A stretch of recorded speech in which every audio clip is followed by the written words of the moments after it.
Raymond Williams's exploration of socialism and ecology bridges his interests in social structures and environmental issues, emphasizing that the two are deeply interconnected. In his analysis, Williams argues that ecological crises cannot be effectively addressed without understanding the social systems that have contributed to them, particularly capitalism. For Williams, socialism presents an alternative framework that not only challenges the exploitative mechanisms of capitalism, but also offers pathways toward a more sustainable relationship with the environment. His work in this area underscores that genuine social change requires integrating ecological concerns into the broader agenda of social justice,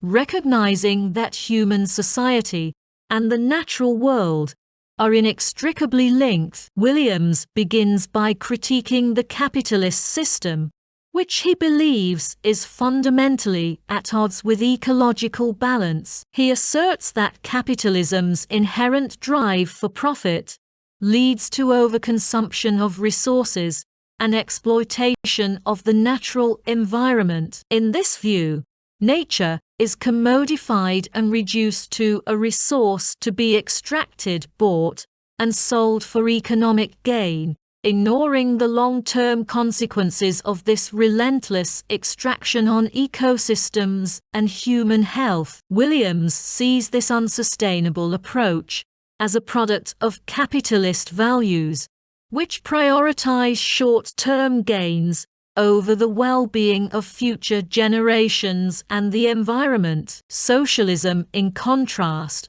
offers an alternative vision based on values of cooperation, community, and equity. Williams argues that socialism's emphasis on collective welfare and social responsibility aligns more naturally with ecological goals. By prioritizing human needs and social welfare over profit, socialism has the potential to foster more sustainable practices and policies. Williams sees socialist principles as inherently compatible with environmental stewardship, as they challenge the capitalist notion of unrestrained growth and advocate for a model of development that respects natural limits. According to him, a socialist society could adopt policies that value ecological health, ensuring that economic activities are conducted within sustainable boundaries. A critical aspect of Williams's argument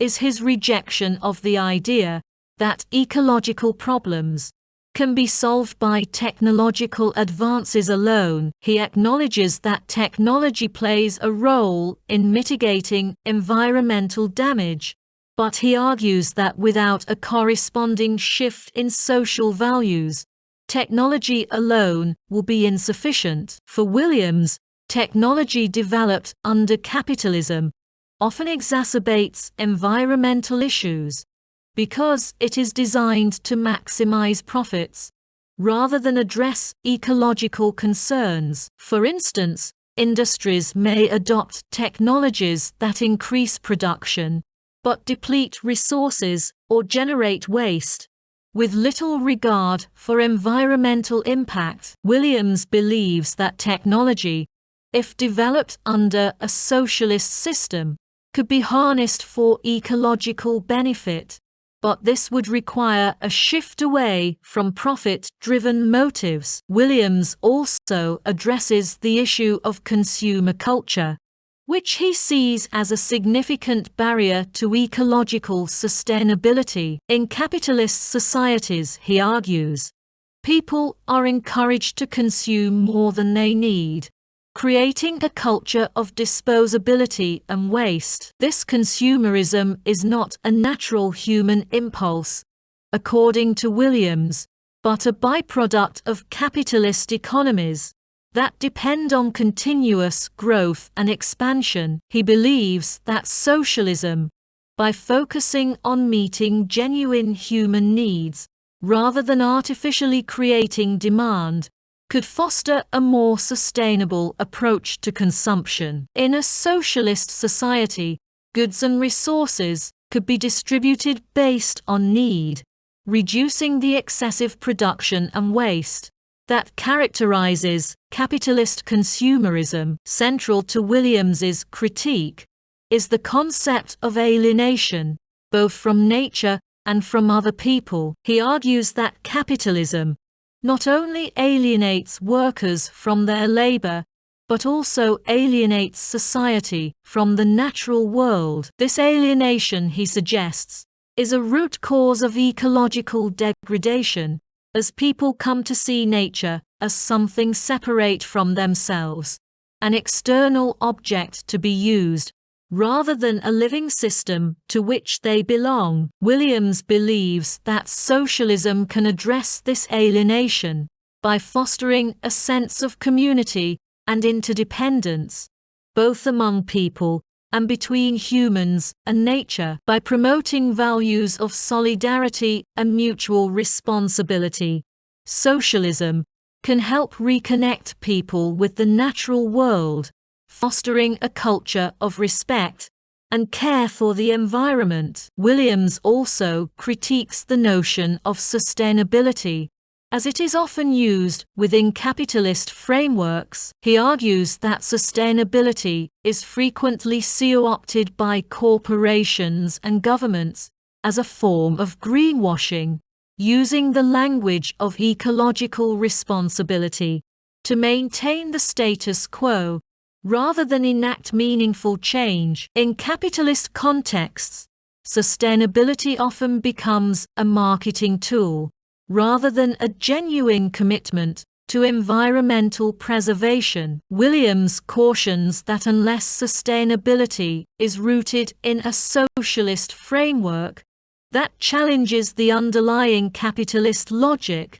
it risks becoming a superficial concept that ultimately fails to address the real causes of ecological harm. In his vision of an ecologically responsible socialism, Williams emphasizes the importance of local and democratic control over resources. He believes that decision-making about environmental issues should be decentralized, with communities having a say in how their local resources are used and protected. This approach contrasts with the centralized top-down structures of capitalism, where decisions about resource extraction and land use are often made by corporations or distant authorities, with little regard for local communities. Williams argues that giving people control over their environment is essential for fostering a sense of stewardship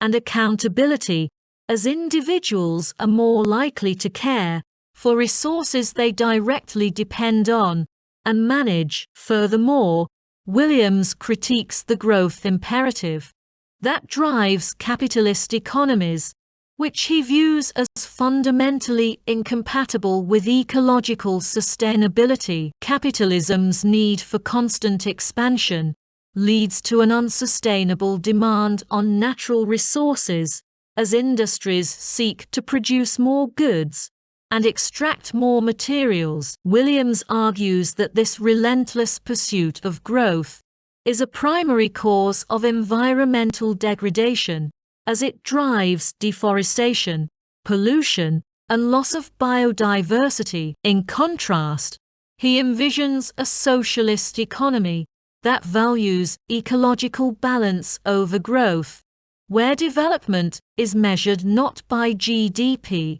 but by the well-being of people and ecosystems. This approach would prioritize renewable resources, reduce waste, and seek harmony with the environment, rather than domination over it. Williams also explores the role of education and cultural change in fostering an ecologically conscious society. He believes that a shift toward ecological socialism requires a transformation in values and attitudes, with education playing a key role in promoting ecological awareness and social responsibility. Williams advocates for educational programs that emphasize the interconnectedness of social and environmental issues, helping individuals understand the impact of their choices on the natural world. By fostering a culture that values sustainability,